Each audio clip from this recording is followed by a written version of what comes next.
ดินไหวไม่สามารถจะพยากรณ์ได้ครับประเทศญี่ปุ่นถึงพยากรณ์ได้แต่เขาบอกว่าเป็นวินาที5 วินาทีเป็นแผ่นดินไหวก็ร่วงหรือว่าให้ปฏิบัติตัวเดี๋ยวค่อยมาเรียนรู้กันครับอันนี้สำคัญครับเขาเรียกรอยเลือดที่มีพลังมานั้นดูข่าวยิ่งช่วงนี้ดูข่าวนะเกิดที่กระบี่ครับดูไหมครับผมจำเหมือนไม่ได้แล้วว่าขนาดไหนนี่ครับประเทศไทยปัจจุบันมีเลยมันจะหลุดประมาณ 2-3 ที่ครับจะมีรอยเลื่อนที่มีพลังอยู่ครับรอยเลื่อนพะเยาแม่ทาเถินเมยอุตรดิตถ์ท่าแขกศรีสวัสดิ์ตีดีสามองค์ระนองคลองมะลุยครับวันนั้นครับที่เกิดที่กระบี่ครับรอยเลื่อนคลองมะลุยครับนี่คือรอยเลื่อนที่มีพลังอยู่นะครับมีพลังและมีเพิ่มขึ้นมาอยู่นะครับแต่ขออนุญาตจอมันจะขยายกว้างไปหน่อยแต่ว่าตอนเนี้ยทุกรอยเลื่อนมีความเสี่ยงครับมีความเสี่ยงที่จะเกิดการเคลื่อนครับและที่สำคัญคือแผ่นดินไหวไม่สามารถจะคาดเดาได้ครับไม่สามารถคาดการได้ครับมาถึงจุดนี้ท่านพอจะเข้าใจในส่วนของว่าสาเหตุการเกิดแผ่นดินไหวนะครับสาเหตุแล้วก็คำว่าลิกเตอร์กับมัคเคอรี่นะครับมันมี2 หน่วยมันเป็นที่มาในการทดลองทางวิทยาศาสตร์ต่างๆนะครับต่อไปเราเข้าสู่ว่าการเตรียมความพร้อมรับมือแผ่นดินไหวครับ1นะครับก่อนหลักๆของงานป้องกันและบรรเทาสาธารณภัยนะครับ1ก่อนเกิดเหตุ2ขณะเกิดเหตุ3หลังเกิดเหตุนี่คือหลักใหญ่ในการป้องกันและบรรเทาสาธารณภัยครับ1ก่อนเกิดเหตุเนี่ยการเตรียมความพร้อมรับมือแผ่นดินไหวนะครับ1เตรียมไฟฉายอุปกรณ์ยังชีพช่วยชีวิตที่จำเป็นยาสังโรคแจ้งให้ทุกคนได้ทราบถึงที่เก็บอันนี้จะเกิดไม่เกิดไม่รู้ละเราเตรียมไว้เลยนะครับข้อ2ครับฝึกซ้อมการปฐมพยาบาลเบื้องต้นเพื่อปฏิบัติในยามฉุกเฉินท่านปั๊มหัวใจเป็นหรือยังครับท่านสามารถเชิญทางกองสาธารณสุขนะครับมีหน่วยกู้ชีพมาสอน CPR ครับมีหุ่นปั๊มมาฝึกได้ครับบางที4 นาที3 นาทีมีความหมายนะครับต่อไปครับควรทราบถึงตำแหน่งวาล์วก๊าซน้ำประปาและสะพานไฟครับบางทีเราอาจจะทำปรุงอาหารทำอาหารแล้วเกิดแผ่นดินไหวเกิดทำให้ถังก๊าซล้มเราต้องศึกษานะครับเลยต้องมาเรียนภาคปฏิบัติกันนะครับต่อไปครับไม่วางของหนักชั้นบนหลังตู้หรือที่สูงเมื่อมีการสั่นไหวตกมาจะเป็นอันตราย5ผูกหรือติดเครื่องมือเครื่องใช้โฟลิเตอร์ที่มีน้ำหนักมากไว้กับพื้นหรือผนังศึกษาแผนอพยพในภาวะฉุกเฉินพร้อมกำหนดเส้นทางการหนีครับนะครับศึกษาอพยพเส้นทางต่างๆนะครับตามภาพเลยครับก็เราสมมติเราอยู่อาคารอยู่ตึกขนาดใหญ่ครับเราก็ดูว่าเราจะหนียังไงเหมือนฟอร์มหนีไฟเลยครับแต่ว่ามันจะเป็นคนละอย่างคือหนีไฟคือต้องออกไปเลยแต่ว่าแผ่นดินไหวเนี่ยเราต้องถ้าตามหลักเราต้องป้องกันไม่ให้อะไรตกใส่กับเราก่อนนะครับครับแล้วก็มีการฝึกซ้อมในการอพยพนะครับทำอย่างไรเมื่อเกิดแผ่นดินไหวอันนี้คือการเตรียมพร้อมนะครับขั้นต่อไปคือขั้นเมื่อเกิดแผ่นดินไหวครับตำราเขาบอกว่า1ควบคุมสติอย่าตื่นตระหนกอยู่อย่างสงบรอฟังประกาศฉุกเฉินนะครับถ้าอยู่ในอาคารให้อยู่ในอาคารหลบใต้โต๊ะหรือพิงผนังห้องหรืออยู่ใต้โครงสร้างอาคารที่แข็งแรงอยู่ห่างจากหน้าต่างประตูกำแพงด้านนอกชั้นวางของที่อาจจะล้มได้อันนี้บางคนก็บอกว่าวันนั้นเนี่ยหนีกันหมดนะครับคือถ้าเขามองว่าอาคารรุ่นเก่าที่กฎหมายยังไม่ได้ควบคุมว่าต้องทนแรงแผ่นดินไหวอันนี้ก็อยู่ที่กระดุลพิจารณาแต่ว่าในกรณีตำราเนี่ยเขาบอกว่าเราอยู่ที่สูงแล้วครับเราอยู่ชั้น10ชั้นลงมาก็ไม่ทันละเราต้องเชื่อมั่นในตึกเนี่ยแล้วเราก็ต้องหลบในสิ่งที่แข็งแรงนะครับ3อย่ารีบออกจากอาคารอาจจะได้รับการบาดเจ็บจากฝูงชนที่ตื่นตกใจและแย่งกันออกจากอาคารนะครับถ้าวิ่งกันนะครับก็ล้มครับก็จะเกิดอุบัติเหตุได้ครับห้ามใช้เทียนไขใช้ไม้ขีดหรือสิ่งทำให้เกิดเปลวไฟเพราะทำให้เกิดอัคคีภัยได้ไม่ใช่เฉพาะแผ่นดินไหวครับผมในส่วนตัวที่ทำงานปฏิบัติงานด้านอัคคีภัยในพื้นที่ครับถ้าไฟดับเนี่ยเคยมีเหตุการณ์ไฟดับแล้วสัก5 นาที10 นาทีเนี่ยมีแจ้งเหตุเพลิงไหม้ครับปรากฏว่าเขาจุดเทียนนะครับจุดเทียนแล้วเทียนมันล้มก็ทำให้เกิดไหม้ห้องครับอันนี้จะเกิดขึ้นนะครับและมีอีกอย่างคือจุดธูปเทียนก่อนออกบ้านอันนี้จะเจอบ่อยมากเลยครับคืออาจจะด้วยจุดเทียนจริงๆต้องเฝ้าครับเฝ้าจนเทียนหมดถ้าท่านปล่อยทิ้งไว้นะ เกิดบ่อยมากครับลักษณะว่าจุดเทียนหัวเทียงนอนแล้วออกบ้านออกไปแค่ออกไปกวาดหน้าบ้านนะครับทำพิธีครับแล้วก็บางทีก็จุดธูปจุดเทียนแล้วก็ออกบ้านไปเลยอันนี้ก็เกิดบ่อยครับหิ้งพระจะบ่อยครับตามตำราเลยครับอันนี้เป็นหลักสูตรถ้าเป็นหลักสูตรของปพนะครับเขาจะเอามาจากญี่ปุ่นครับเขาบอกให้ยิงเลยหลบอยู่ใต้โต๊ะครับลักษณะตามภาพเลยนะครับเพื่อป้องกันสิ่งที่จะตกมาสู่ส่วนศีรษะเราครับทำอย่างไรเมื่อขณะเกิดแผ่นดินไหวต่อไปครับข้อที่5ครับอย่าตื่นตกใจหากไฟดับหรือระบบดับเพลิงอัตโนมัติทำงานหรือระบบเตือนภัยดังขึ้นถ้าเป็นตึกคอนโดนะครับถ้าเราไปได้เข้าไปผมมีโอกาสได้ไปซ้อมแผนฝึกซ้อมร่วมกับเขานะอุปกรณ์มันค่อนข้างจะไฮเทคครับท่านมันจะมีสโมกดีเทคเตอร์ฮีทดีเทคเตอร์มีอุปกรณ์เตือนมากมีระบบดับเพลิงอัตโนมัติบางทีมันทำงานนะครับเราตกใจแล้วเสียงกิ่งนะครับมันจะทำให้เราสื่อสารกันลำบากครับก็จะเราต้องควบคุมสตินะครับอย่าตื่นตระหนกห้ามใช้ลิฟต์โดยเด็ดขาดหากต้องอพยพให้ใช้บันไดหนีไฟที่ปลอดภัยตามแผนอพยพเพราะว่าไฟจะดับเพราะเหตุการณ์วันนั้นไฟดับจริงๆครับไฟดับเพราะมีการลัดวงจรมีหม้อแปลงระเบิดนะครับเพราะว่ามันสายแล้วมันอาจจะเกิดการอ้าขึ้นมาทำให้ไฟดับครับแล้วเราจะค้างในลิฟต์จะเป็นปัญหาครับหากอยู่นอกอาคารให้อยู่ห่างจากอาคารเสาไฟฟ้าสิ่งห้อยแขวนป้ายโฆษณาโดยให้อยู่ในที่โล่งนะครับต่อไปครับข้อ8ครับถ้ากำลังขับรถยนต์ให้จอดรถยนต์ในที่ปลอดภัยโดยเร็วเท่าที่จะทำได้และอยู่ในรถยนต์หลีกเลี่ยงการจอดรถยนต์ใกล้กับต้นไม้อาคารสะพานทางต่างระดับเสาไฟฟ้าเพราะมีโอกาสจะหักโค่นมาโดนเราได้ครับต่อไปครับทำอย่างไรเมื่อเกิดข้อ9ครับถ้าอาคารเก่าและไม่มั่นคงให้หาทางออกจากอาคารให้เร็วที่สุดอันนี้สำคัญครับท่านก็อาจจะเป็นอาคารเก่าก่อนกฎหมายที่เขากำหนดเนี่ยในการตึกน่าจะทนแผ่นดินไหวหรือไม่ถ้าท่านมั่นใจท่านก็ต้องออกครับหลังการสั่นสะเทือนที่สุดให้รีบออกจากอาคารครับอันนี้คือหากไม่อยู่ใกล้ทางออกให้มุดลงไปใต้โต๊ะให้ที่แข็งแรงหรือมุมห้องโดยยึดหลักหมอบป้องเกาะจนกว่าจะมีผู้เข้าไปรับการช่วยเหลืออันนี้สถานการณ์คือว่าไม่อยู่ใกล้ทางออกละอยู่ชั้นบนนะครับอยู่ชั้น10เนี่ยท่านจะวิ่งลงมามันก็อันตรายท่านต้องหาที่ปลอดภัยอยู่ครับข้อ12ครับให้อยู่ห่างจากประตูหน้าต่างโดยเฉพาะที่เป็นกระจกและอยู่ห่างบริเวณที่อาจจะมีวัสดุหล่นใส่ครับข้อ13ให้อยู่ห่างจากสายไฟฟ้าหรือสิ่งแขวนห้อยแขวนครับ14ถ้าอยู่ใกล้ทางออกให้ออกจากอาคารโดยเร็วตามแผนอพยพหนีไฟของแต่ละอาคารแผนอพยพหนีไฟกับแผ่นดินไหวใช้ด้วยกันได้ครับถ้าเราเห็นประตูครับรัศมี100 เมตร200 เมตรท่านก็ควรจะออกครับตามภาพเลยครับถ้าท่านขับรถก็ควรจะจอดในที่ปลอดภัยนะครับจอด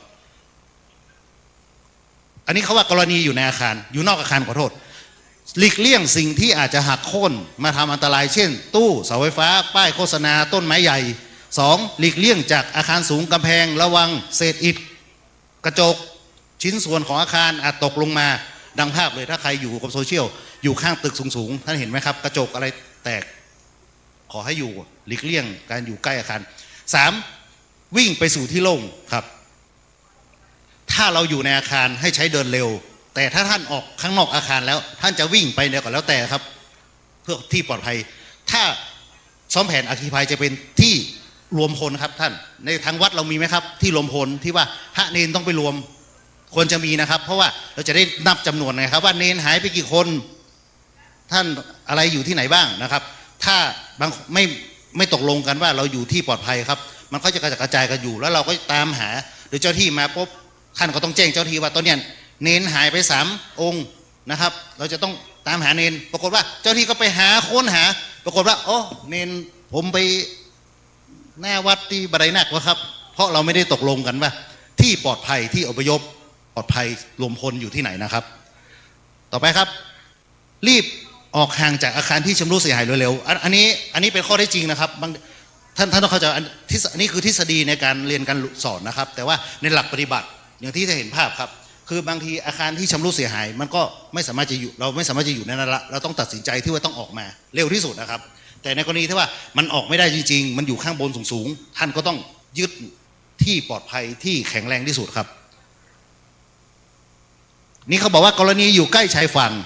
หากได้รับการแจ้งเตือนหรือได้รู้สึกถึงแรงสั่นสะเทือนให้รีบอพยพบริเวณชายฝั่งและริมแม่น้ำลำคลองที่เชื่อมต่อกับทะเลโดยด่วนเพราะอาจเกิดขึ้นสึนามิได้ครับเมื่อก่อนเกิดแผ่นดินไหว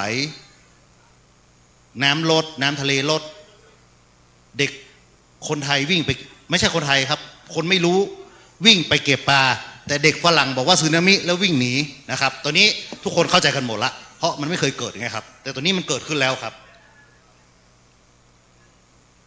เมื่อแผ่นดินไหวสงบลงนะครับเขาบอกว่าตรวจดูอาการบาดเจ็บของตัวเองและคนใกล้เคียงหากได้รับการบาดเจ็บให้ทำการปฐมพยาบาลนำส่งโรงพยาบาลรีบออกจากอาคารที่เสียหายเพราะอาจจะเกิดการถล่มซ้ำตำราเขาบอกมาก่อนล่วงหน้าแล้วครับตำรานี่มาเป็น10 ปีละครับตรวจสอบโครงสร้างอาคารท่อน้ำก๊าซกระแสไฟหากพบความเสียหายให้ปิดระบบการทำงานทั้งหมดครับต่อไปครับเมื่อพบก๊าซรั่วให้เปิดประตูหน้าต่างแล้วประตูทุกบานรีบออกจากอาคารและแจ้งเจ้าหน้าที่คือเป็นตำราของญี่ปุ่นประเทศต่างประเทศเขาไปท่อก๊าซครับท่อก๊าซถุงต้มมันเข้าบ้านแต่บ้านเราเนี่ยจะเป็นแก๊สถังครับจะไม่เหมือนกันครับแต่ถ้าต่างประเทศเนี่ยแผ่นดินไหวท่อมันหักเลยครับแก๊สมันก็รั่วเพราะแก๊สมันไปส่งมาเข้าบ้านครับจะไม่เหมือนกันนะครับ5รับฟังคำแนะนำของเจ้าหน้าที่หลีกเลี่ยงการใช้โทรศัพท์เครื่องมือสื่อสารแต่ไม่มีผมเชื่อว่าไม่มีใครไม่ใช้หรอกครับสายเต็มครับวันนั้นเฉพาะที่เกิดวิดีโอปุ๊บเกิดหม้อแปลงระเบิดปุ๊บโทรศัพท์หน่วยที่แจ้งเหตุนะครับเสียเลยนะครับเพราะไฟฟ้ามันลัดวงจรนะครับแล้วก็จะมีโทรศัพท์บางเครื่องใช้ได้ของผมมี2 ซิมใช้ได้ซิมเดียวครับมันเหมือนว่าสายมันเต็มคู่สายมันเต็มหมดนะครับในเหตุการณ์จริงวันนั้นเลยครับการอพยพจากแผ่นดินไหวอันนี้เป็นอีก1 ตำราครับตำรานี้เขาบอกว่าจะปฏิบัติตนยังไงในการหนีจากแผ่นดินไหวครับเขาบอกว่า1ระงับสติอารมณ์ปฏิบัติตามแผนอพยพครับตำรานี้เขาบอกนะครับ2เชื่อฟังคำสั่งผู้ที่เกี่ยวข้องผู้บังคับบัญชาพนักงานดับเพลิงอาสาสมัครเจ้าที่รักษาความปลอดภัยประจำตึกนะครับต่อไปครับเก็บทรัพย์สินเอกสารสำคัญไว้ในลิ้นชักและล็อกกุญแจอันนี้ก็ถ้ามีเวลานะครับบางทีก็จะเป็นเงินเป็นทรัพย์สินอันนี้ก็เมื่อออกมาภายนอกแล้วห้ามกลับเข้าไปในอาคารเด็ดขาดนี่สำคัญครับ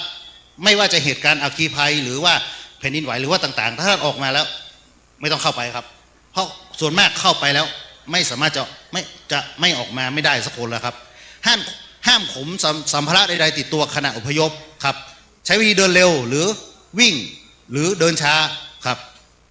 นะครับอันนี้สำคัญครับใช้วิธีเดินเร็วห้ามวิ่งหรือเดินช้าก็ไม่ดีครับเดินช้าก็กินเวลาครับแต่ถ้าวิ่งก็ไม่ดีครับวิ่งก็ไม่ปลอดภัยมีโอกาสล้มครับใช้ช่องทางหนีไฟเรียงแถวขั้นบันไดละ2 คนนะครับห้ามพูดคุยสายตามองไปข้างบันไดครับมือจับราวบันไดห้ามส่งเสียงเอะอะหรือเร่งผู้อื่นนะครับมันจะยิ่งทำให้เกิดความวุ่นวายเกินห้ามดันและแซงอันนี้สำคัญครับอย่าไปดันเพื่อนถ้าดันเพื่อนก็จะล้มก็จะล้มไปทั้งหมดเลยนะครับดูนะครับห้ามใช้ลิฟต์โดยเด็ดขาดครับนี่แน่นอนครับเมื่ออพยพถึงชั้นล่างสุดให้ออกจากอาคารทันทีไปรวมกันจุดหน้าที่นัดพบกำหนดไว้หรือว่าจุดรวมพลครับถ้าเป็นซ้อมอัคคีภัยก็จุดรวมพลควรจะมีครับไม่ว่าจะเป็นอาคารตึกต่างๆเขาจะมีครับที่รวมพลโรงพยาบาลก็มีครับทุกท่านทุกที่เขาจะกำหนดครับข้อสุดท้ายเขาบอกว่าตรวจสอบจำนวนผู้อพยพมันจะหลุดภาพนะครับนี่สำคัญครับท่านมารวมพลกันแล้วให้ท่านตรวจสอบนะครับเนนกี่ท่านเจ้าที่กี่คนหายไปไหนแล้วเจ้าที่เมื่อมาถึงนะครับท่านก็แจ้งเจ้าหน้าที่ว่าเจ้านี้มีคนหายกี่คนนะครับเจ้าที่เขาจะได้ไปค้นหานะครับครับหมดไป1 วิชานะครับมีอะไรจะสอบถามครับเรื่องแผ่นดินไหวครับด้วยความรวดเร็วนะครับเพราะว่าเวลามีน้อยมากครับครับสามารถสอบถามได้ครับอันนี้คือเรื่องแผ่นดินไหวครับในทางในส่วนของทฤษฎีนี่เป็นทฤษฎีเป็นตำราของญี่ปุ่นครับเพราะไปอบรมมาทางครูฝึกวิทยากรของสถาบันเขาก็สอนแต่บางอย่างมันก็ต้องมาปรับผมเชื่อว่าหลังจากนี้จะมีการปรับในด้านของวิชาการเพิ่มขึ้นเพราะว่าเราเห็นแล้ว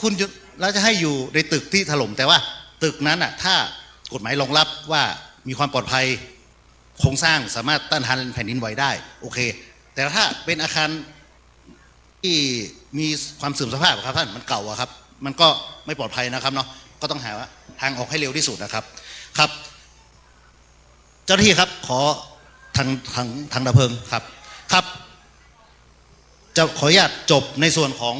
วิชาการเผชิญเหตุเมื่อเกิดแผ่นดินไหวและการปฏิบัติตนเบื้องต้นนะครับที่สำคัญคือ1ก่อนเกิดเหตุขณะเกิดเหตุนะครับในกรณีอยู่ชายฝั่งนะครับกรณีขับรถนะครับหรือว่าและหลังจากเกิดเหตุต้องทำยังไงอันนี้เป็นข้อปฏิบัติที่ผมรวบรวมตำราแต่ละตำรามาให้ท่านนะครับโอเคครับต่อไปครับเข้าสู่วิชาที่2แล้วครับเรื่องอัคคีภัยแล้วครับ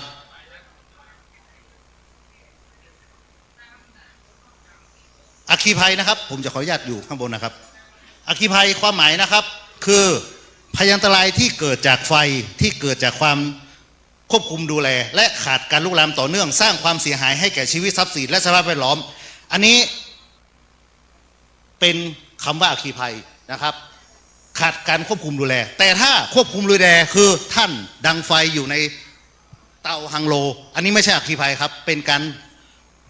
จุดไฟเผาหรือว่าทำอาหารอันนี้อยู่ในควบคุมแต่ถ้าขาดการควบคุมอันนี้อัคคีภัยแน่นอนมันลามไปแล้วครับลักษณะนี้ครับต่อไปครับ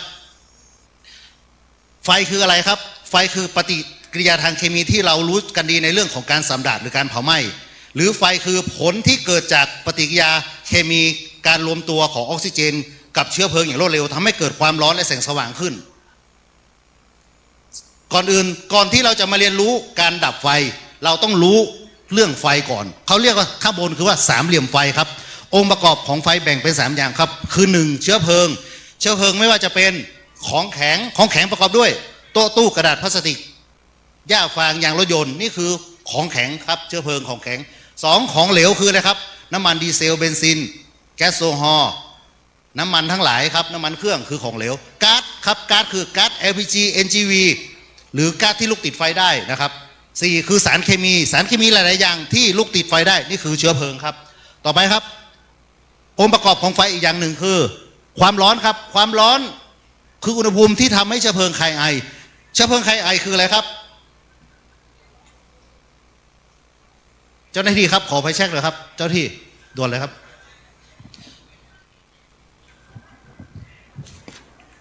เชื้อเพลิงที่ทำให้คลายไอครับนี่คือเชื้อเพลิงนะครับตู้เพลิงแข็งอยู่ในหมวดตู้เพลิงแข็งเมื่อรับความร้อนครับ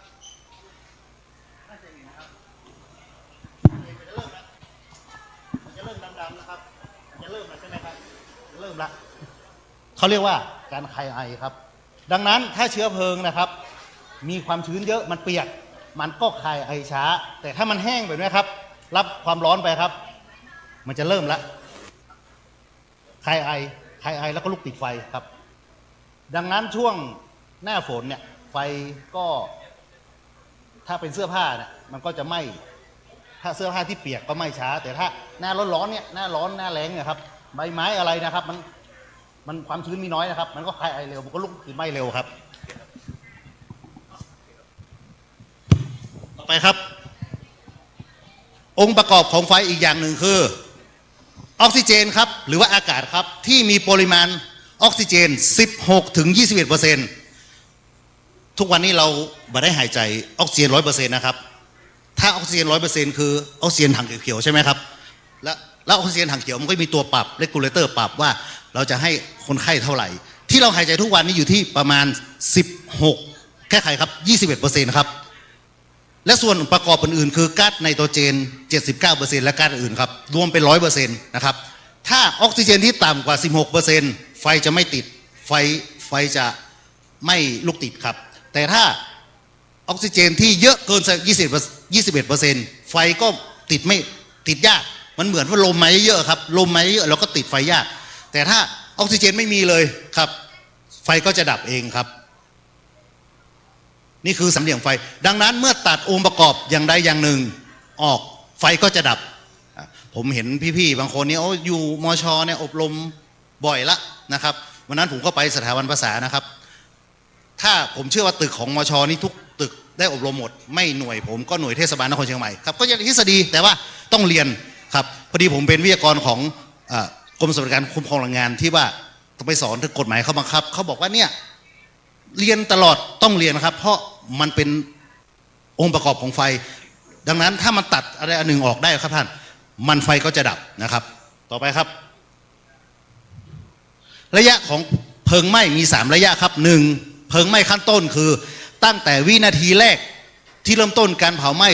จนถึง4นาทีระยะนี้อุณหภูมิความร้อนไม่เกิน200องศาครับระยะที่2ไฟไหม้ขั้นกลางคือเพลิงที่ไหม้ต่อเนื่องเกิน4นาทีจนถึง8นาทีระยะนี้อุณหภูมิจะสูงกว่า200องศาเซลเซียสจนถึง600องศาเซลเซียสจึงเป็นที่มาของนี่ครับเครื่องดับเพลิงเบื้องต้นนะครับถ้าเพลิงไหม้ตั้งแต่วินาทีแรกแล้วลุกไหม้วัสดุทั่วไปนะครับไม่ใช่น้ำมันนะครับเหมือนโต๊ะตู้กระดาษเนี่ย4นาทีแรกเครื่องดับเพลิงเบื้องต้นเนี่ยเอาอยู่แต่ถ้าไปเจอเป็นมันไหม้น้ำมันบางทีมันน้ำมันมันเยอะมันก็ไม่ครับเขาถึงมีเครื่องดับเพลิงเบื้องต้นเนี่ยครับเอาไว้ให้เราดับเพลิงถ้าเราเจอนะครับตั้งแต่วินาทีแรกจนถึง4นาทีครับ3เพลิงไหม้ขั้นรุนแรงคือระยะเวลาที่เพลิงไหม้อย่างต่อเนื่องเกิน8นาทีขึ้นไปและยังมีเชื้อเพลิงอีกมากระยะนี้ความร้อนจะสูงมากกว่า600องศาเซลเซียสครับผมจะขออนุญาตให้ท่านดูคลิปหนึ่งแบบเร็วๆนะครับ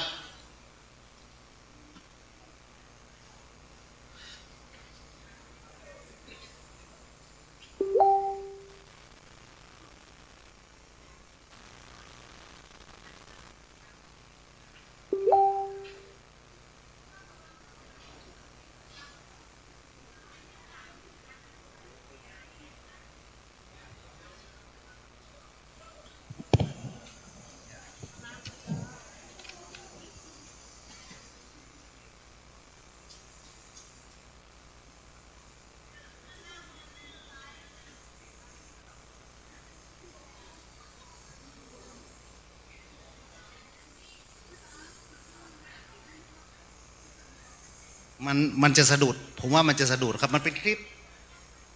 ตัวนี้ครับโอเคครับต่างประเทศครับประเทศสวีเดนครับเขาได้ทำการทดลองครับในห้องทดลองนะครับเขาจะจุดไฟในห้องทดลองของเขาตั้งแต่วินาทีแรกจนถึงนาทีที่5ครับเขาทำการทดลองนะครับว่าเขาจะให้ดูว่าอุณหภูมิในห้องเนี่ยมันจะสูงขึ้นยังไงครับผมจะไปแบบเร็วๆเลยนะครับ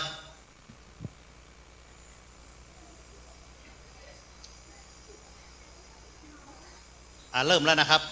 เริ่มแล้วเริ่มเลยเริ่มจุดเขาทำห้องทดลองประเทศสวีเดนนะครับเขาทำห้องทดลองเลยเขาจุดไฟเลยประเทศเป็นเมืองหนาวนะครับ18องศาเซลเซียสบ้านเรา30กว่าองศาเซลเซียสนะครับท่านมันร้อนนะครับนี่ก็ร้อนขนาดครับประเทศเขาเมืองหนาวครับเขาเริ่มจุดแล้วตั้งแต่ตัวนี้15วินาทีละ15วินาทีครับ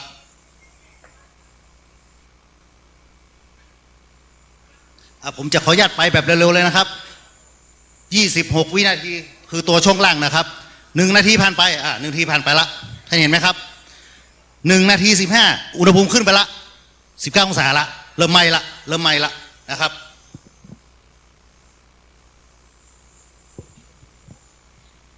เมื่อเกิดเพลิงไหม้ก็จะมีแสงมีความร้อนมีควันนะครับควันก็คือก๊าซพิษสูดดมไปก๊าซคาร์บอนมอนอกไซด์ก๊าซพิษต่างๆสูดเข้าไปสลบทำให้เสียชีวิตได้ครับเวลาผ่านไป1นาที42อุณหภูมิขึ้นไปแล้ว20องศาครับผมจะขยับให้เร็วอีกครับเวลาผ่านไป2นาทีนะครับ2นาที24วิ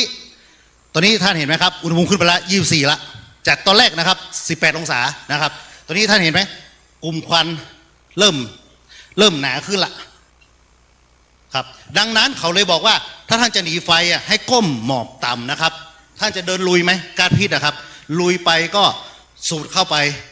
เป็นอันตรายกับร่างกาย4นาทีก็เสียชีวิตแล้วครับให้หมอบต่ำนะครับเวลาผ่านไป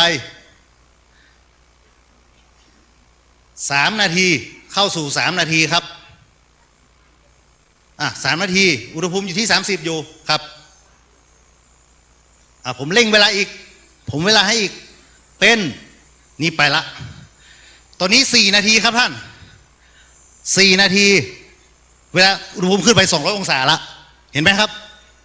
ขึ้นไปละจาก18ขึ้นไป200 องศาขึ้นไป300ละครับเดี๋ยวจะขออนุญาตสต็อป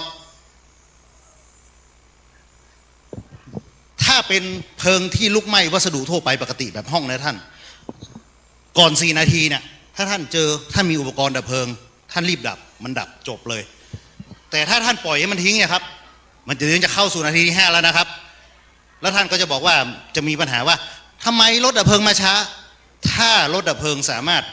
รับแจ้งตั้งแต่วินาทีแรกแล้วเดินทางมาถึงไม่เกิน4 นาทีก็จบใช่ไหมครับซึ่งจริงๆมันเป็นไปไม่ได้เนื่องจากสภาวะถนนหนทางบ้านเรานะครับรถน้ำหนักเป็นหมื่นกิโลนะครับรถ10 ตันบรรทุกน้ำเต็มถังนะครับในเวลา4 นาทีเริ่มละครับมันอาจจะท่านอาจจะไปเจอว่ามันไหม้ไปกี่นาทีแล้วไหม้ไป15 นาทีละมันเอาไม่อยู่แล้วมันเป็นเพลิงมี3 ขั้นนะครับขั้นต้น4 นาทีขั้นกลาง8 นาทีแล้วขั้นรุนแรงเกิน8 นาทีแล้วเอาไม่อยู่ละถือว่าเป็นเพลิงขนาดใหญ่ละครับ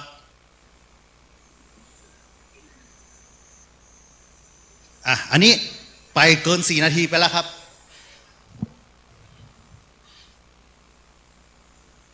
เดี๋ยวจะจบทฤษฎีให้เร็วที่สุดแล้วครับตอนนี้ขึ้นไปละ500 องศาครับ500 องศา600ขึ้นไปแล้วครับควันดำๆเนี่ยครับคือก๊าซคาร์บอนมอนอกไซด์ก๊าซต่างๆนะครับที่เผาไม่หมดเป็นควันดำรถยนต์นะครับแล้วพร้อมจะติดไฟทุกเวลาตัวนี้ขึ้นไป800 องศาละอันนี้ถ้าเกิดเหตุถ้าท่านไม่เจอมันก็ไหม้ไปเรื่อยๆครับท่านไหม้เรื่อยๆแล้วก็ลุกละอันนี้เรียกรถดับเพลิงอย่างเดียวครับเอาไม่อยู่ละครับ5 นาที800 องศาครับครับนี่ขนาดเมืองร้อนนะเมืองหนาวนะครับโทษเมืองหนาวถ้าเมืองร้อนจะขนาดไหนครับถ้าไฟไหม้กระท่อมไฟไหม้ไม้นี่ไม่ต้องถึง4 นาที5 นาทีครับรับรองแป๊บเดียวครับครับโอเคนะครับในส่วนของให้ดูนะครับในส่วนของการทดลองของต่างประเทศนะครับต่อไปครับที่ผมบอกนะครับขั้นต้น4 นาทีถ้าท่านเจอนะไม่เกินเนี่ยรีบดับช่วยกันดับจึงเป็นที่มาของการที่ต้องอบรมการปฏิบัติเนี่ยเดี๋ยวไปปฏิบัติครับต่อไปครับไม่ขั้นกลางก็ที่ให้เห็นนะครับคือ4 นาทีถึง8 นาทีครับขั้นรุนแรงนี้เกิน8 นาทีละต่อไปครับประเภทของไฟA พื้นสีเขียว A มีคนถามว่าทำไมต้องมาเรียนรู้ทำไมไปดับเลยไปได้บ่อีครับเอาก่อน A สีเขียวพื้นสีเขียวอักษร A ครับคือเชื้อเพลิงธรรมดาครับคือไม้กระดาษเสื้อผ้ายางรถยนต์พลาสติกนี่คือเชื้อเพลิงธรรมดาครับ B คือเชื้อเพลิงและของเหลวเป็นรูปสี่เหลี่ยมสีแดง B ที่ต้องเรียนเพราะอะไรรู้ไหมครับเครื่องดับเพลิงแต่ละประเภทครับมันจะมีเครื่องหมายครับมันจะมีเครื่องหมายโทษครับมันจะมี A ครับแล้วก็ B ครับแสดงว่าเครื่องดับเพลิงเครื่องเนี่ยดับเพลิงประเภทนี้ได้แล้วมันก็จะมีอีกว่าพื้นสีฟ้าสีน้ำเงินนะครับมีอักษร C คือไฟฟ้าและอุปกรณ์ปรากฏว่าเครื่องนี้ไม่มีครับท่านมีแต่ AB เพราะแสดงว่าเครื่องดับเพลิงเนี่ยดับไม่ได้เพราะมันมีน้ำครับมันเป็นเครื่องดับเพลิงชนิดโฟมครับท่านเอาน้ำไปฉีดไฟฟ้าลัดวงจรท่านนะจะได้ดับเพลิงเป็นครั้งสุดท้ายดับได้แต่ดับเพลิงครั้งสุดท้ายในชีวิตท่านนะครับเพราะท่านจะถูกอันตรายจากกระแสไฟฟ้าครับเป็นที่มาที่เราต้องเรียนรู้เสร็จแล้วครับต่อไปครับดีพื้นสีเหลืองเป็นรูปดาวครับมีอักษรดีโลหะและสารเคมีถามว่าโอ้สารเคมีอีกแล้วมันจะเกิดไหมมีครับสารเคมีมีทั้งหมด9 ประเภทท่านเคยเห็นรถน้ำมันไหมครับข้างรถน้ำมันนะครับเบอร์2นะครับอันบนนะครับมันจะติดข้างรถน้ำมันท่านดูดีๆอันนี้บางคนก็รถน้ำมันรถอย่างบางคนไปดูเบอร์9รถอะไรรถกลายเป็นรถ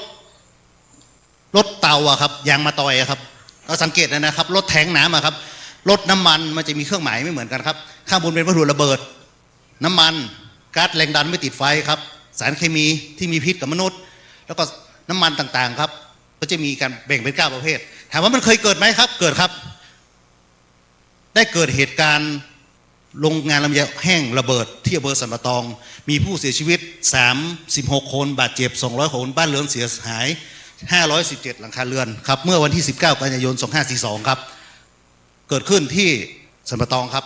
สารเคมีครับโพแทสเซียมคลอเรตครับไม่ใช่ว่าไม่มีนะครับมันมีนะครับมันอยู่ใกล้ตัวเราและล่าสุดอีกขออนุญาตผมทำ powerpoint ไม่ทันที่หน้าวัดพระธาตุสีจอมทองครับเหมือนกันครับโพแทสเซียมคลอเรตครับลักษณะเดียวกันครับนี่คือสารเคมีนะครับครับซึ่งอุปกรณ์บางอย่างครับมันไม่มีครับดับไม่ได้ครับเครื่องดับเพลิงประเภทนี้ก็ไม่มีครับมีแค่ A ดับกระดาษเสื้อผ้าเยื่อฟางพลาสติกกระดาษทั่วไป B ดับน้ำมันได้ C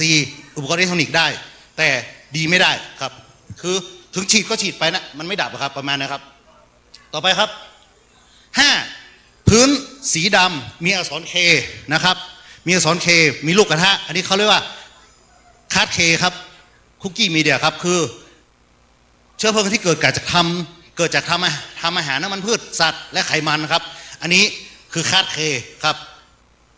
เพราะต่างประเทศเนี่ยเขาเกิดอุบัติเหตุในการทอดน้ำมันนะครับทอดน้ำมันครับ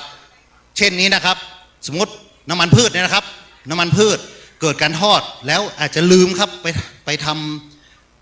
ปคุยไลน์หน้าบ้านแล้วก็ทอดแล้วทิ้งไว้บ่อยครับพื้นที่เราก็บ่อยครับไหม้กระทะเนี่ยบ่อยถ้ามันลุกติดไฟแล้วนะครับอย่างเงี้ยถ้ามันลุกแล้วถ้าท่านตกใจท่านเอาน้ำไปสาดท่านตกใจท่านจะคิดถึงน้ำแล้วท่านจะเอาน้ำไปสาดมันจะเป็นลักษณะนี้นะครับมันจะเป็นลูกไฟมันจะระเบิดครับแล้วท่านจะได้รับอันตรายจากเปลวไฟที่ลุกระเบิดนะครับมันก็เหมือนกับผักบุ้งไฟแดงนะครับแต่ว่าผักบุ้งไฟแดงพ่อครัวเขามีเทคนิคถ้าไฟมันลุกเขาจะตักน้ำมันมาใส่อีกเพื่อลดอุณหภูมิแต่ถ้าคนเราเนี่ยตกใจแบบโอ้ไฟไหม้กระทะเอาน้ำเข้าสาดจะระเบิดขึ้นมาอันนี้อันตรายนะครับฝรั่งเขาถึงแยกมา A B C D K คาร์ด K ซึ่งเครื่องดับเพลิงแต่ละประเภทมันก็มีปรากฏว่าอันนี้เขาเรียกเคมีสูบน้ำผมไม่ได้เป็นคนขายดับเพลิงนะครับแต่ว่าศึกษาอย่าไปว่าเชียร์เหลือเกินนะครับอันนี้เขาบอกว่า A B C D K อ๋อวิเนี่ยอันนี้ประดับได้มันเป็นนวัตกรรมมาเรื่อยๆนะครับในการที่ว่าผลิตอุปกรณ์ดับเพลิงถังดับเพลิงต่างๆมานะครับอันนี้เป็นหลักการเบื้องต้นครับซึ่งจริงๆท่านต้องเรียนนะครับทฤษฎีนะ1 ชั่วโมงปฏิบัติ1 ชั่วโมงถึง2 ชั่วโมงครับถึงจะจบหลักสูตรครับมาถึงตอนนี้ดับเฉยครับวิธีการดับเพลิงครับท่านจะขออนุญาตแก้หน่อยครับครับปักหลวงวิธีการดับเพลิงครับ A B C D K ท่านรับทราบแล้วประเภทของไฟเครื่องดับเพลิงแต่ละประเภทท่านต้องเลือกวิธีการดับเพลิงคือมันจะมีหลักๆอยู่4อย่างครับ1ลดอุณหภูมิคืออะไรครับใช้น้ำครับน้ำเป็นทรัพยากรที่หาได้ทั่วไปครับไฟไหม้กองกระดาษพลาสติกทั่วไปไม้ท่านก็เอาน้ำเข้าสาดน้ำเข้าอันนี้ครับมันคือการหล่อเย็นครับลดอุณหภูมิครับ2จากลดอุณหภูมิก็จะเป็นการตัดอากาศครับอับอากาศแบบไหนครับขอโทษนะครับสูบบุหรี่แล้วเอาบุหรี่ทิ้งแล้วเราเท้าเหยียบก็คืออับอากาศครับท่านเคยดูหนังไหมครับเคยดูหนังไหมแบบ10 นาทีเพลนครับท่านเคยดูหนังไหมมีพระเอกเอาช่วยคนไฟไหม้เอาผ้าชุบน้ำคลุมครับอันเนี้ยอับอากาศครับทำตัดออกซิเจนครับแต่ของเรานี่อยู่ถึง11 โมงใช่ไหมครับท่านครับของในส่วน11 โมงโอเคครับ3คือการขจัดเชื้อเพลิงครับขจัดเชื้อเพลิงยังไงครับขจัดเชื้อเพลิงคือตัดเชื้อเพลิงออกไปเช่นไฟไหม้ที่นอนนะครับไฟไหม้ที่นอนท่านก็เอาหมอนทิ้งออกไปข้างนอกขอโทษไฟไหม้หมอนท่านก็เอาหมอนออกทิ้งข้างนอกที่นอนมันก็ไม่ไหม้เหมือนกันครับไฟไหม้กองขยะกองไม้กองนี้ท่านเอากองที่ยังไม่ติดออกนี่คือการขจัดเชื้อเพลิง3นะครับ4การดับเพลิงประเภทที่4คือการตัดปฏิกิริยาลูกโซ่โดยใช้เครื่องดับเพลิงชนิดฮาร์ลอนครับอันนี้ก็เป็นอีกประเภทหนึ่งครับ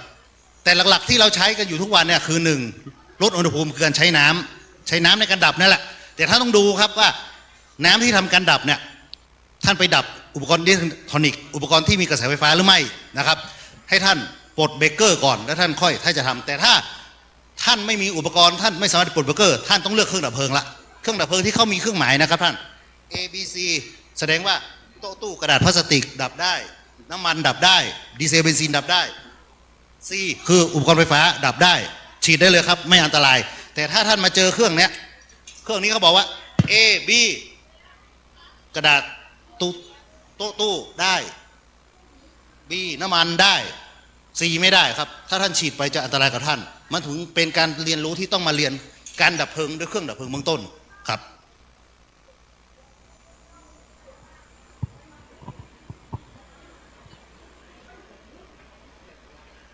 จริงๆมันจะมีคำถามนะว่า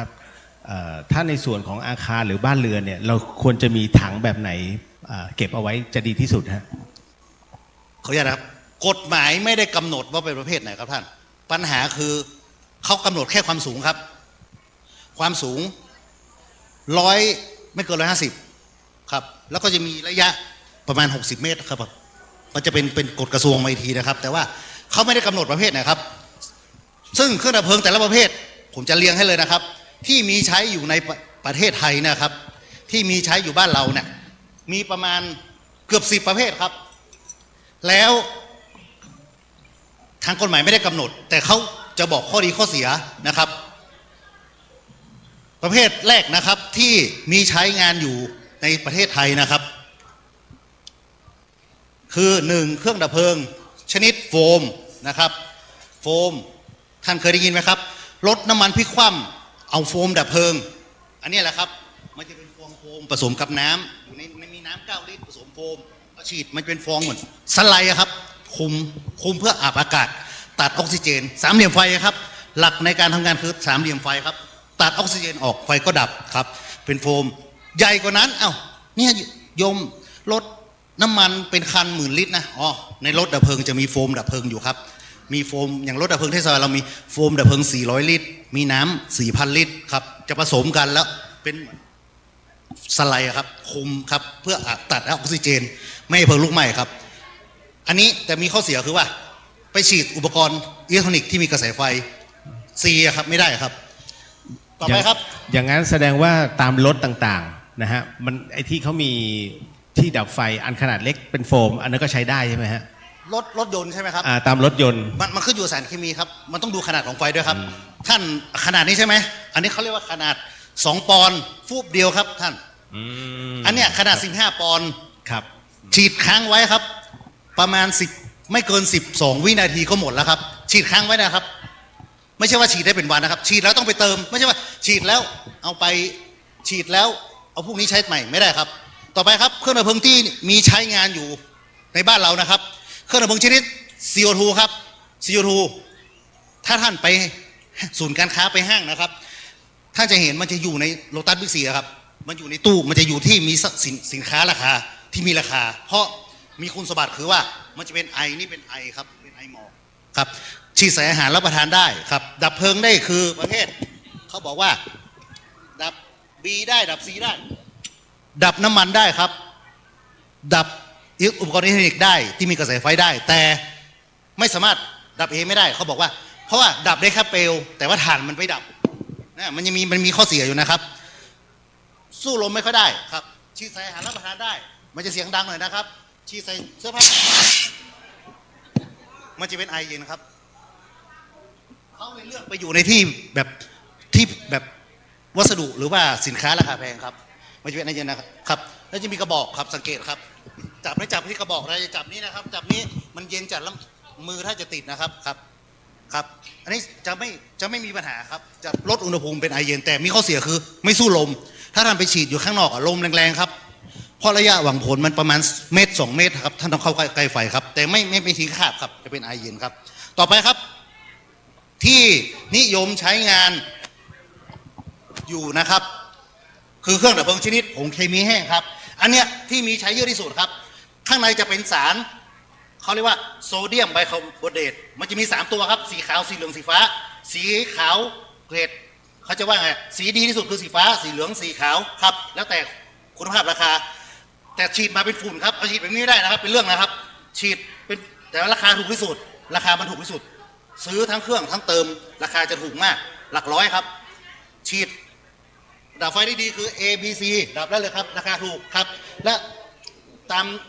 อย่างที่บอกครับท่านมันแล้วแต่เนื่องจากราคาถ้าไปห้างครับมีตั้งแต่1,000 กว่าจน2,000แต่ทำไม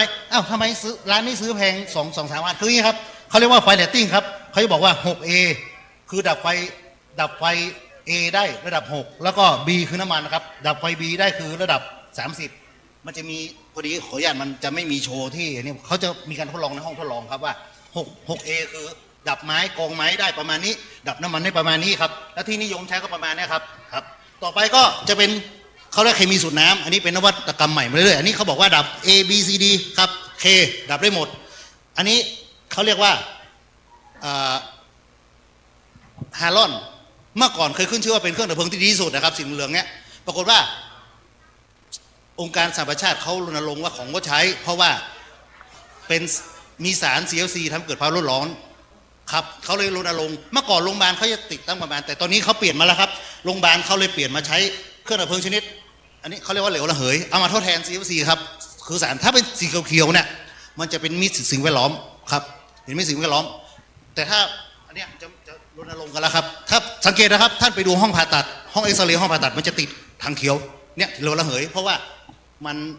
จะไม่ทิ้งคราบแต่มันจะเป็นสารเคมีครับมันจะไม่เหมือนมันจะไม่เหมือนนะ CO2 นี่มันจะเป็นเหมือนว่าลดอุณหภูมิให้มันเย็นลงทันทีครับแต่ถ้าเป็นอันเนี้ยมันจะเป็นสารเคมีอยู่แต่มันไม่ทิ้งคราบ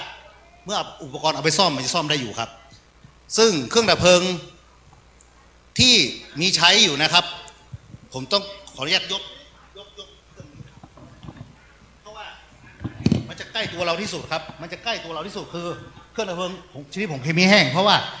เราจะอยู่กับมันผมเชื่อตะกี้เมื่อวันก่อนผมมาทางวัดเมื่อวานแล้วผมก็เห็นทางวัดเรามีเครื่องดับเพลิงชนิดผงเคมีแห้งครับน้ำยาถ้าไม่รั่วนะครับจะใช้งานได้ไม่เกินประมาณ5 ปีนะครับต้องเปลี่ยนน้ำยาครับถ้ามันไม่รั่วนะครับซึ่งรั่วไม่รั่วดูนี่ครับดูที่เข็มนี่ครับถ้าเข็มชี้ไปตอนเที่ยงวันนะครับสีเขียวมันจะเขียนว่า195 ปอนด์อันนี้สามารถใช้งานได้ครับใช้งานได้แต่ถ้าชี้ไปที่ศูนย์หรือ10 โมงเนี่ยแสดงว่าแรงดันตกเพราะข้างในจะผสมมันจะเป็นฝุ่นผงโซเดียมไบคาร์บอเนตนะครับท่านเคยดูคลิปไหมครับแป้งโกกิเอาไปดับเพลิงใครดูบ้างอันเดียวกันนะครับลักษณะเดียวกันครับผงตัวเนี้ยอัดก๊าซไนโตรเจนเข้าไปครับถ้าเข็มชี้0คือแรงดันตกใช้ไม่ได้ฉีดเนี่ยก็ไม่ออกนักใช้ความรู้สึกยกขึ้นมาไม่ได้นะครับเพราะว่าต้องดูแรงดันเพราะเป็นแรงดันแล้วก็ถ้าชี้ที่บ่าย2 โมงเขาเรียกว่า400 ปอนด์อันนี้เขาเรียกว่าแรงดันเกินคืออะไรครับสารเคมีข้างในทำปฏิกิริยากับอากาศหรือว่าโลหะหรือเป็นสนิมแรงงานใช้งานปกติ195ถ้า400เนี่ยอันตรายครับเรียกร้านเลยนะครับท่านไปซื้อร้านไหนให้ร้านเข้ามาแก้เลยให้ร้านเข้าบรรจุใหม่เลยเพราะว่ามีโอกาสคือท่านเข้าใจไหม400 ปอนด์นะครับถ้าเป็นยางรถยนต์มันจะมีโอกาสระเบิดไหมครับเหมือนกันนะครับแต่ถ้าใช้งานปกตินี่อยู่195ครับ195ไม่มีปัญหาสีเขียวครับอันนี้จะสำคัญแล้วการบำรุงรักษานะครับเขาก็บอกว่าถ้าเราเป็นช่างเป็นคนดูแลสถานที่แล้วก็มีการพลิกครับพลิกน้ำยามันจะตึกอะครับเป็นหงทรายครับมันจะตึกทำสักเดือน 1ทำครั้งก็ดีครับถือว่าเป็นการเขาเรียกว่าบริหารน้ำยาให้มันมีไม่ให้มันติดก่อตัวถูกต้องครับเพราะว่าเวลาฉุกเฉินเราก็ใช้งานได้ครับแล้วก็ที่สำคัญคือต้องหมั่นดูเกครับถ้าเกมันตกก็เอาไปเติมใหม่ครับก็นอกนั้นก็ไม่มีอะไรครับก็ติดตั้งความสูงไม่เกิน150 เซนติเมตรครับเพราะว่าคนเตี้ยมันจะต้องหยิบได้ไม่ใช่เอาไปติดสูงอันตรายครับท่านติดสูงไม่พอท่านเอาเก้าอี้ขึ้นไปไฟไหม้เก้าอี้ขึ้นไปป๊อบไปคว้าเก้าอี้ตกเก้าอี้มาอีกได้รับอุบัติเหตุอีกจัดไม่พอครับอันนี้สาธิตไม่ได้ต้องไปสาธิตที่นู่นครับต้องไปนู่นเลยครับก็เดี๋ยวต้องอันนี้เลยครับผมงั้นก็เดี๋ยวเพลนก่อนนะฮะแล้วเดี๋ยวมีการสาธิตนะเดี๋ยวถ้าจุดตรงนี้เดี๋ยวบึ้มไม่ได้นะฮะไม่ได้ก็สรุปคร่าวๆว่าแป้งโกกิจำไว้ให้ดีนะแป้งโกกิในครัวเอาดับไฟได้นะมันคือสารเคมีเดียวกันแต่มันดับไฟมันไม่นึกว่าเอาแป้งโกกิโรยได้เลยนะอย่างที่สองก็คือใช้สไลด์ใช่ไหมพี่สไลด์ก็ไม่ได้มันคล้ายๆกันเฉยๆครับมันเป็นฟองคล้ายๆกันแต่ว่าคุณสมบัติมันไม่เหมือนกันนะครับไม่ใช่ว่าไฟไหม้น้ำมันคุณเอาไว้มาตีสไลด์มาไม่ได้นะครับโฟมถัง1ก็หลักพันนะครับเอามาผสมน้ำครับแต่อยากจะให้เห็นภาพว่ามันจะเป็นฟองเหมือน เหมือนสไลด์นะครับ เตือนไว้สำหรับแม่บ้านสติแตกตอนนั้นไงฮะเฮ้ยสไลด์บีบกันเลย นะฮะก็ในเบื้องต้นขอขอบพระคุณก่อนเลยนะฮะพี่สุรพลคำปวนนะท่านเป็นหัวหน้าชุดนะหัวหน้าทีมในเรื่องของตรงนี้ของกลุ่มบรรเทาสาธารณภัยของตำบลสุเทพเดี๋ยวอีกสักครู่หนึ่งพอดีว่าตอนนี้ได้เวลาที่อยากต้องให้พระภิกษุสงฆ์ได้ฉันพระตาหารเพลแล้วจากนั้นทำการบิ๊กคินนิ่งแต่เดี๋ยวเราจะไประเบิดแก๊สกันตรงนู้นก่อนเพื่อให้พี่เขาสาธิตนะว่าวิธีการยังไงมันเป็นเรื่องใกล้ตัวมากนะสำหรับคุณแม่บ้านนะอยากให้ดูวิธีการว่ามันดับเวลามันฟู่แล้วอย่าคิดว่าเฮ้ยฉันก็ทำได้ไม่ได้นะฮะมันมีวิธีการของมันเดี๋ยวพี่เขาจะสาธิตให้ดูตอนนี้เดี๋ยวขอนิมนต์พระคุณเจ้านะครับขอเชิญท่านเจ้าอาวาสนะท่านพระครูสมุวิศวัตรวรกิจโจพอดีเมื่อกี้ท่านรับแขกอยู่นะก็ขอเชิญนะฮะแล้วเดี๋ยวอีกสักครู่หนึ่งนะครับก็เดี๋ยวขอนิมนต์พระเนรนะครับพระภิกษุสงฆ์และสามเณรด้านในนะครับแล้วหลังจากนั้นเดี๋ยวขอเตรียมนิดนึงนะครับก็จะขอเชิญนะครับท่านปลัดเทศบาลนะปฏิบัติหน้าที่นายกเทศบาลเมืองสุเทพนะคือคุณเทพนิมิตรแสงธมนะฮะได้ร่วมกับนะท่านผอ.ศิลาคำฟูนะฮะเดี๋ยวร่วมกันถวายพระทหารเพลนะกับท่านเจ้าวาดนะฮะส่วนก็หลายๆท่านนะก็ร่วมกันประเคนนะครับพระทหารให้กับพระภิกษุนะฮะสามเณรวัดฝายหินร่วมกันแล้วจากนั้นก็จะเป็นการแบ่งกลุ่มในการทำบิ๊กคินนิ่งจริงๆบิ๊กคินนิ่งอ่ะผมเชื่อมั่นว่าไม่เกินครึ่งชั่วโมงจบ นะเพราะวัดฝายหินมีพื้นที่ไม่กว้างมากครับไม่กว้างมากนะครับแต่ว่ามันจะอยู่ในจุดของที่เป็นโบราณสถานนะซะส่วนใหญ่นะครับแล้วบางจุดนั้นต้องขออนุญาตนิดนึงนะฮะอาจจะขึ้นไปไม่ถึงนะครับเพราะเป็นกุฏิในส่วนของที่พระกรรมฐานท่านปฏิบัติศาสนกิจอยู่นะครับก็จะเป็นในส่วนบริเวณรอบๆนะครับเดี๋ยวขอนิมนต์นะครับขอนิมนต์พระภิกษุสงฆ์นะครับที่ศาลาอเนกประสงค์นะครับนะแล้วก็หลังจากที่ถวายพระทหารเป็นที่เรียบร้อยขอเชิญทุกท่านนะครับที่มาในวันนี้ร่วมรับประทานอาหารร่วมกันนะวันนี้ครัวไม่รู้ลืมของบ้านฝายหินเราก็ตั้งตรงนี้เป็นที่เรียบร้อยนะครับเดี๋ยวขออนุญาตนะฮะขอประจำนะฮะน้องเนนฮะขอเชิญนิมนต์ฮะเดี๋ยวต้อง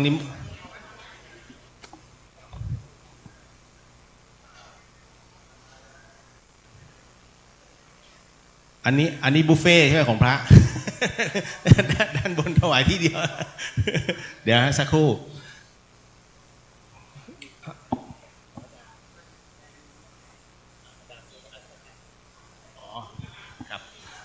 นิมนต์นะฮะพระอาจารย์สมัครนิมนต์นะฮะท่านรองเจ้าอาวาสนะครับมานะครับท่านพระครูครับเดี๋ยวนิดนึงนะฮะเดี๋ยวรอพระทหารวางให้เรียบร้อยก่อนฮะแล้วเดี๋ยวจะได้เชิญท่านประธานนะครับแล้วก็รวมถึงทุกท่านร่วมกันประเคนนะครับในวันนี้ Big Cleaning นะฮะก็ต้องบอกว่าวันนี้เราได้รับความรู้นะฮะถือว่าไม่มากก็น้อยนะครับในส่วนของการที่เรียกว่าเอาไว้ช่วยเหลือนะครับผมเองก็เป็นประชาชนคนธรรมดาแต่ว่าก็เป็นอาสาสมัครออฟโรดนะครับที่ก็ไปทุกที่เหมือนกันนะฮะตรงไหนช่วยได้ก็ช่วยดับไฟป่าก็ไปนะครับแม้กระทั่งหมูป่าผมก็ไปหมดนะครับคือเหตุภัยต่างๆเนี่ยหลายๆครั้งเนี่ยผมก็ไปประสบปัญหาด้วยตัวเองก็ไปช่วยเหลือด้วยตัวเองเพราะว่าเมื่อก่อนก็อยู่ของมูลนิธิร่วมกตัญญูที่กรุงเทพเป็นรถอุปกรณ์นะดังนั้นในเรื่องของการปฐมพยาบาลหรือว่าช่วยเหลืออะไรเบื้องต้นเนี่ยก็พอจะได้ฮะแต่ก็คงจะสู้พี่ๆบรรเทาสาธารณภัยคงไม่ได้นะฮะดังนั้นประสบการณ์ส่วนตัวอาจจะเจอเยอะแต่ว่า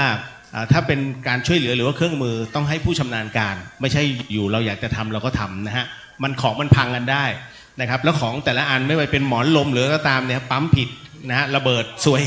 นะครับเพราะของมันเป็นหลักหมื่นนะฮะเดี๋ยวนิดนึงนะครับเดี๋ยวขอพอดีกำลังเตรียมพระทหารอยู่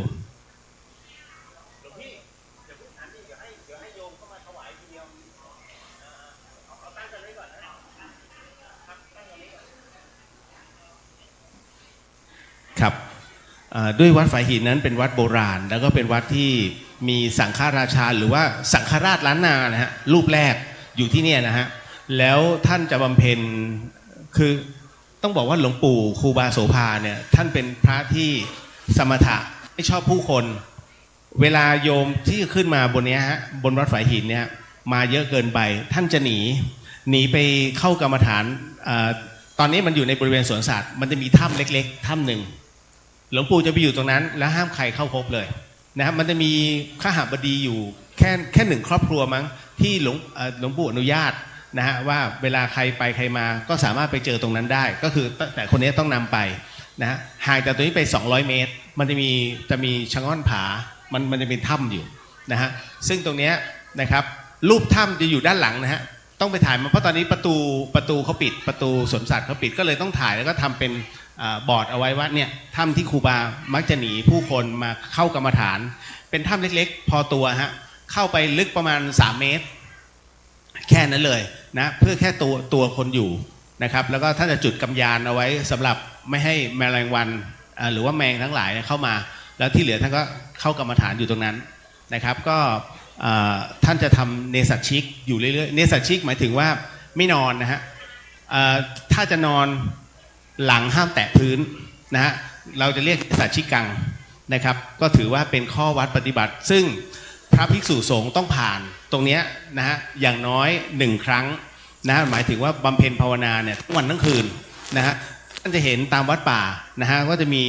ทุกวันพระจะมีบวชเนสัชชิกก็จะมีญาติโยมมานะบางคนก็จับจองตรงเสาอันนั้นไม่ใช่นะถ้าหลังไปชน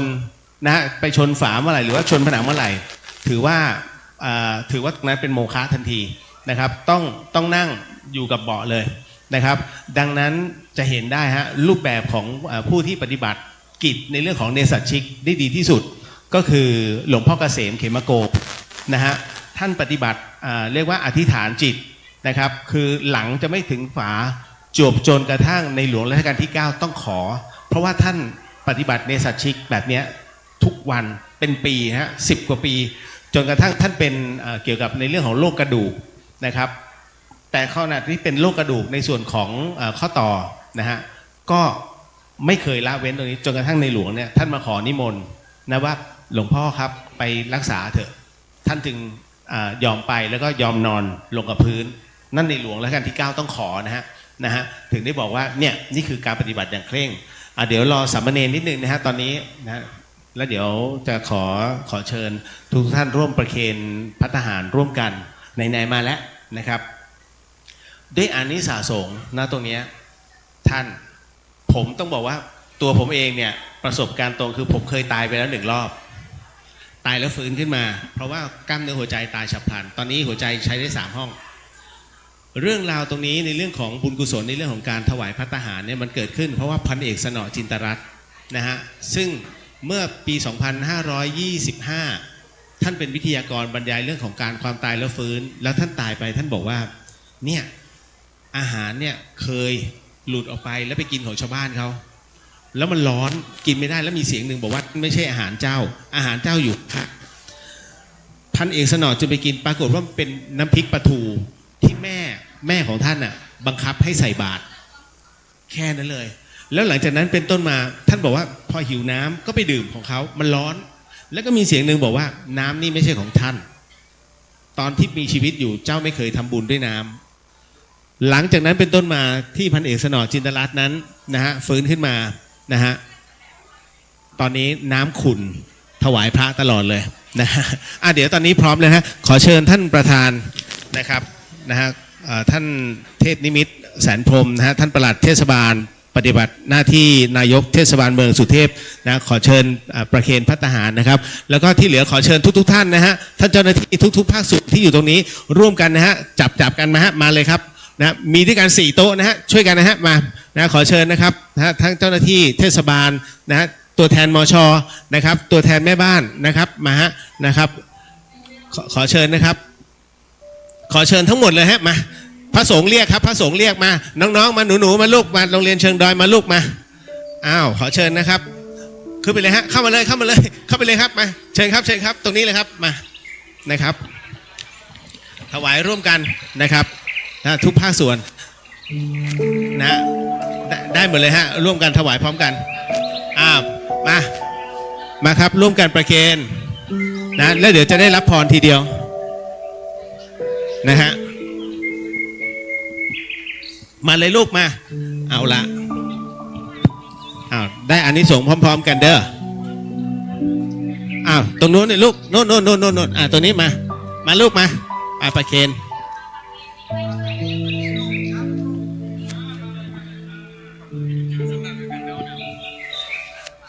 เอาชัวร์2 ไมล์เลย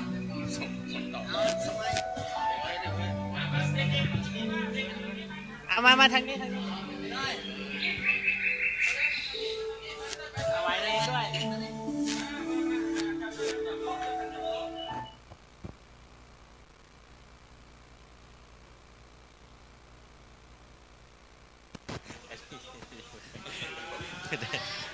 สาธุเดี๋ยวมานั่งประนมมือรับพรเนาะญาติโยมรับพรด้วยกันเนาะวันนี้ก็อนุโมทนาทุกคนเนาะเตรียมรับพรพระที่ได้ถวายเพลกันวันนี้เนาะสัพพโลกวินิโมโตสัพพสันตาปวัจจิโตสัพพเวรมติกันโตนิพุตโตจตุวังภวสัพพิติโยวิวัจจันตุสัพพาโรโควินาสตุมาเตภวัตวันตรายโยสุขีทีขายุโกภวะอภิวะทนาสิเลสเนจังวุธาปัจจยโนจัตตารโอธรรมาวะทันติอายุวันโนสุขังภาลังยุโตภาลาโต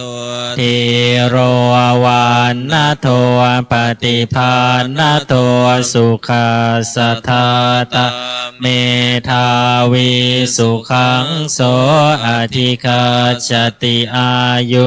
ทัตตวาภาลังวานังสุขันจะปฏิภาณโททีขายุยัสสวะโหติยัตถยัตถุปปัจฉติติปฏิสังขายโยนิโสปินทปาตังปฏิเสวามิเนวาทวายานมัทธายานมันดนายานวิภูสนายายาวาเทวาอิมาสกายาสัทิติยายาปนายาวิหิงสุปารติพรหมจาริยานุกาหายาอิติปุรานันจะเวทนังปฏิหังคามินวันจะเวทนังนอุปาเทสามิยาตาราจะเมภวิสติอนวัจจตาจะพาสวิหารโรจาติ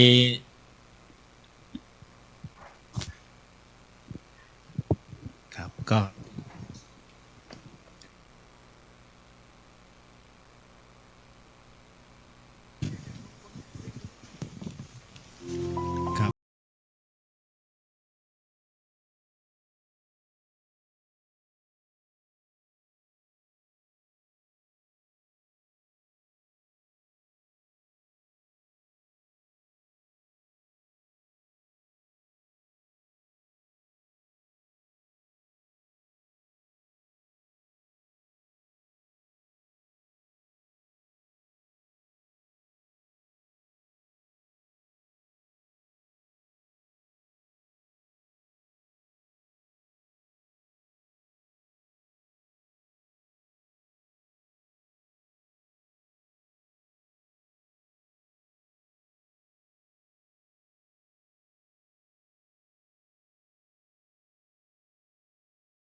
นะโอ้วันนี้รวมพลังกันโดยปกตินี่ก็หลายชั่วโมงอยู่ฮะเพราะว่าพระก็2-3 รูปนะที่ต้องทำความสะอาดกันแต่ละจุดตามเหตุของความรับผิดชอบนะครับแต่ว่าวันนี้นะมีบรรดาสหธรรมิกแล้วก็รวมถึงญาติธรรมคณะศรัทธาจากทุกๆภาคส่วนนะไม่ว่าจะเป็นภาคประชาชนแล้วก็ภาคของข้าราชการนั้นก็มาร่วมกันตรงนี้นะครับขอขอบพระคุณนะฮะในส่วนของกลุ่มชาวบ้านจิตอาสานะครับกลุ่มแม่บ้านของบ้านฝายหินนะครับขอขอบพระคุณนะครับอสม.บ้านฝายหินนะแม่หลวงบ้านฝายหินกลุ่มนักเรียนแล้วก็ครูโรงเรียนบ้านเชิงดอยขอขอบพระคุณท่านผอ.ศิลาคำฟูนะฮะที่เป็นอีกหนึ่งเรี่ยวแรงนะครับที่ให้นักเรียนแล้วก็คุณครูโรงเรียนบ้านเชิงดอยนั้นได้มานะครับณตรงนี้นะขอขอบพระคุณนะฮะกลุ่มเจ้าหน้าที่เทศบาลตำบลสุเทพนะครับนะโดยท่านปลัดเทศบาลผู้ปฏิบัติหน้าที่นายกเทศบาลเมืองสุเทพคุณเทพนิมิตรแสนพรหมนะท่านก็เมตตานะครับที่สนับสนุนนะให้บุคลากรของท่านได้มาร่วมแล้วก็ช่วยกันในวันนี้ขอขอบพระคุณกลุ่มเจ้าหน้าที่มหาวิทยาลัยเชียงใหม่นะฮะทุกภาคส่วนแล้วก็น้องๆนักศึกษาของมหาวิทยาลัยเชียงใหม่ทุกภาคส่วนนะฮะที่ได้เมตตาเช่นกันนะครับณตรงนี้นะครับได้ร่วมกันในวัน Beginning Day นะถือได้ว่าเป็นการร่วมกันนะครับเพื่อความสวยงามความสะอาดตานะฮะแล้วก็เป็นภาพที่เรียกได้ว่านานๆนะครับก็จะได้รับเกียรติจากท่านทั้งหลายนะฮะมาในวันนี้นะครับแล้วก็อาจจะต้องเดี๋ยวจะแบ่งกลุ่มสักครู่หนึ่งฮะ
ครับ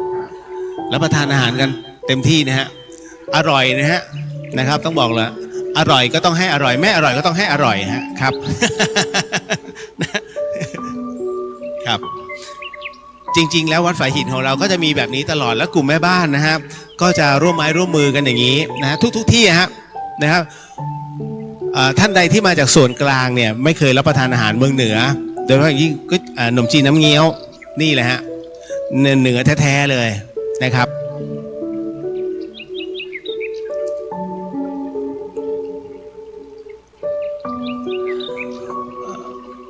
และด้วยตรงนี้ต้องบอกว่าสิ่งศักดิ์สิทธิ์ของวัดฝายหินเนี่ยนะครับโดยเฉพาะยิ่งพระบรมสารีริกธาตุของวัดฝายหินนั้นได้รับการมอบมาจากคุณลุงทองดีหันษะคุณารมณ์ประธานชมรมพระธาตุแห่งประเทศไทยซึ่งพระธาตุของคุณลุงทองดีนะครับถูกบรรจุไว้ที่ประเทศปูฐานนั้นเยอะมากแล้วก็ได้น้อมนำถวายจะให้สมเด็จพระสังฆราชนะตั้งแต่รูปที่แล้วที่วัดบวร เพราะฉะนั้นทุกๆวัดที่บอกว่าได้รับพระสารีริกธาตุประทานจากสมเด็จพระสังฆราชก็คือของคุณลุงทองดีนั่นแหละนะฮะวัดเราเนี่ยได้ทั้งหมดทั้งสิ้น19องค์ถือว่าเยอะมากนะถือว่าเยอะมากนะครับแล้วก็นำประดิษฐานเอาไว้ที่บนเรียกว่าพระเศียรนะบนพระเกศนะครับบนพระเกศของพระประธานในอุโบสถวัดฝายหินและในวัดฝายหินเองก็ยังมีพระหินแก้วจูเจียซึ่งมีความสำคัญมากเพราะเป็นแก้วที่ใสมากเป็นหาใสแบบนี้เนี่ยยากมากนะครับแล้วก็ณตรงนี้เองก็เป็นสิ่งที่อีกอันหนึ่งนะครับที่ทั้งพระภิกษุสงฆ์แล้วก็ชาวบ้านนะภูมิใจนะครับก็ไม่ค่อยได้เอาออกมาฮะไม่ค่อยได้เอาออกมา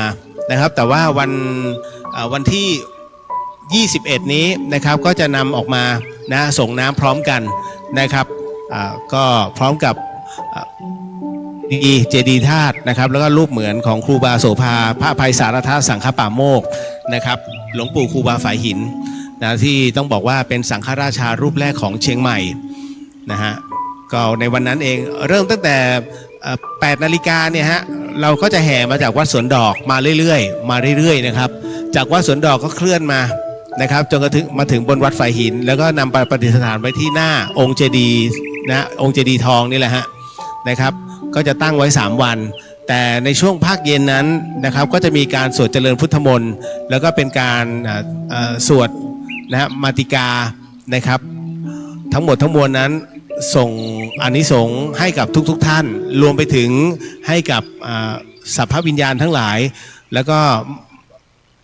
ส่งนะตรงนี้ฮะถึงครูบาหลวงท่านนะครับ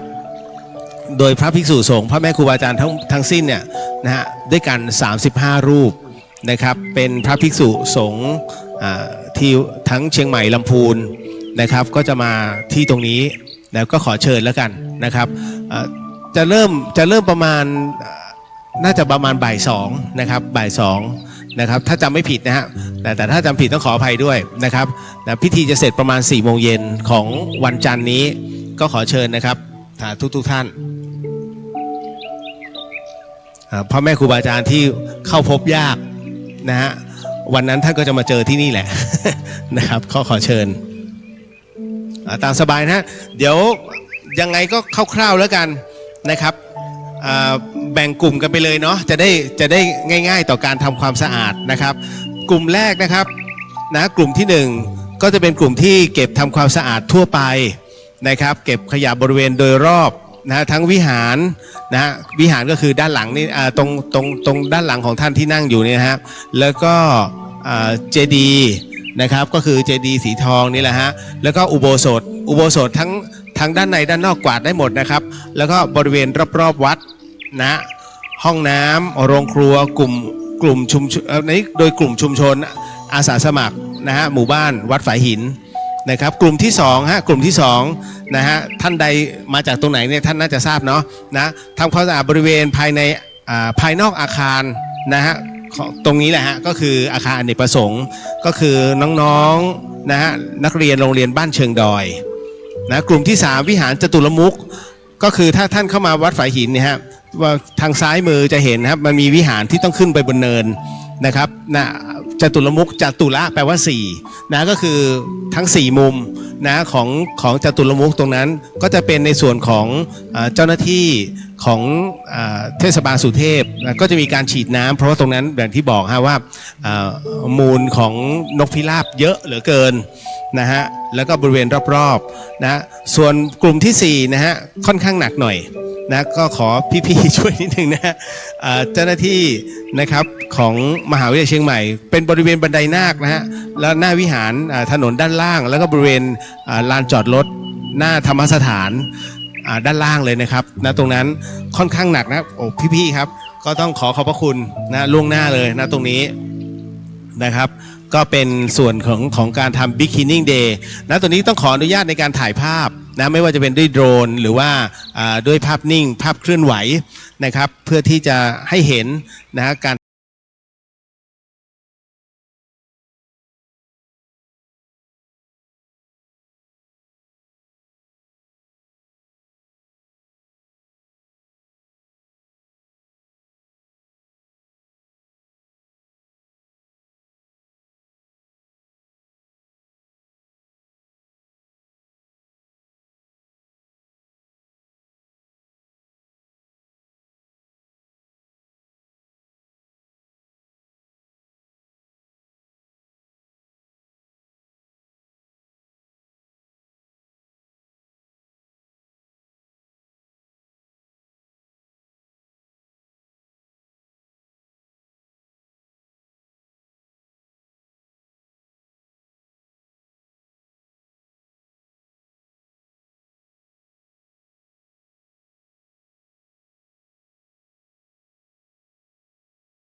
เนี่ยวัดฝ่ายหินเนี่ยเวลาไป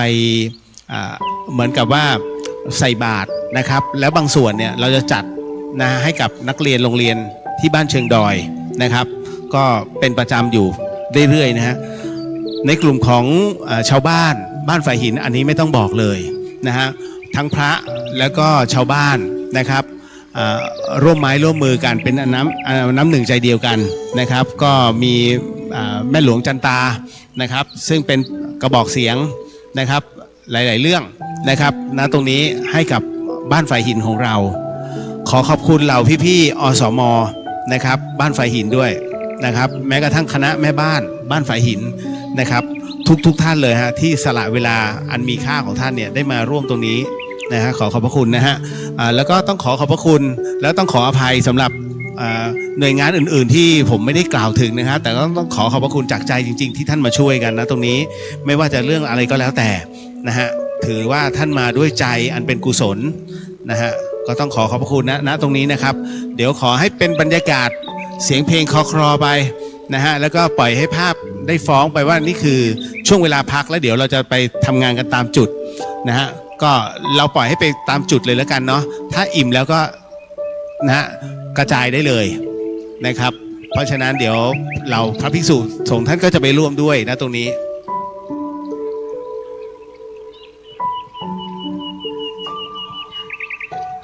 จะบอกว่าตอนนี้นะฮะเรามีกลุ่มพี่ๆจิตอาสานะฮะได้ทำน้ำไฮโดรเจนนะครับซึ่งเป็นน้ำสำหรับล้างพิษนะที่เกิดจากฝุ่นละออง PM 2.5 อยู่ตรงหน้าเรือนกระจกของท่านเจ้าอาวาสนะครับไปรับได้เลยฮะฟรีโอ้โหขอบพระคุณมากพี่มันเป็นน้ำที่มีประโยชน์มากนะฮะเอาขวดประกอบได้เลยนะฮะคือมันหายากมากนะฮะไอ้น้ำประเภทคล้ายๆพวก RO แต่เป็นน้ำที่ดีมากนะครับมันล้างสารพิษที่อยู่ในลำไส้ของเรานะฮะเฮ้ยถ้าเป็นที่อื่นเสียตังค์นะผมบอกเลยตรงนี้นี่ฟรีมาเลยฮะวันนี้พี่ๆเขามาแล้วถึงที่เลยนะครับช้าอดหมดนะครับท่านดื่มน้ำแล้วเหลือถ้าเป็นขวดเปล่าท่านเอาไปกรอกได้เลยนะฮะตอนนี้พี่เขาแจกให้อยู่นะครับตรงกุฏิเนี่ยฮะตรงเรือนกระจกตรงที่จอดรถเนี่ยฮะลานจอดรถเลยนะฮะขอเชิญนะฮะครับเป็นน้ำไฮโดรเจนนะครับต้องบอกว่าเป็นน้ำสำหรับล้างสารพิษโดยเฉพาะขอเชิญนะฮะเอาไปกิน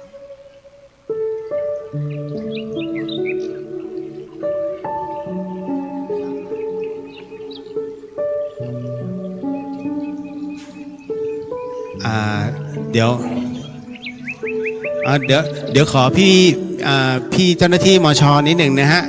ที่จอด6 ล้อเอาไว้ทางขึ้นตรงกุฏิกรรมฐานขอเมตตานิดหนึ่งฮะขออภัยด้วยจริงๆอยากให้พี่ขอเมตตาขยับรถนิดหนึ่งฮะพอดีจะมีรถที่เอาวัสดุก่อสร้างนั้นขึ้นไปด้านบนนิดหนึ่งนะฮะพอดีรถมันเข้าไม่ได้นะอาจจะเสียอารมณ์ไปบ้างขออภัยนะฮะแต่ขอเมตตานิดนึงครับขยับรถนิดนึงครับพี่นะฮะพอดีน้องช่างเขาจะทำการบูรณะนะฮะด้านบนนะครับขอบพระคุณมากๆเลยนะฮะเราก็ไม่ได้ตั้งใจนะฮะครับรับประทานอาหารกันอิ่มน้ำสำราญเอาให้อิ่มนะฮะเอาให้อิ่มนะฮะอย่าให้เหลือนะครับ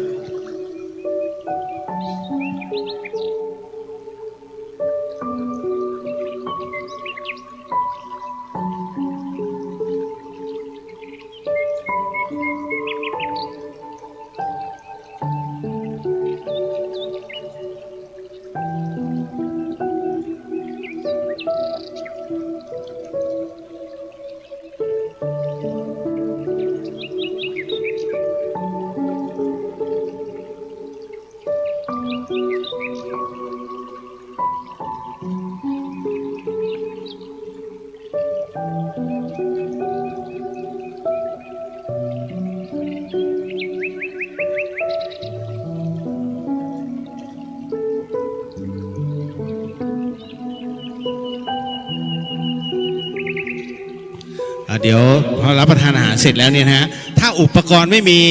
นะฮะเดี๋ยวมารับตรงนั้นได้เลยฮะเนี่ยฮะที่ตรงกลางเลยนะครับทางวัดฝ่ายหินเราได้เตรียมเอาไว้แล้วนะฮะอุปกรณ์ นะครับก็ขอเชิญเดี๋ยว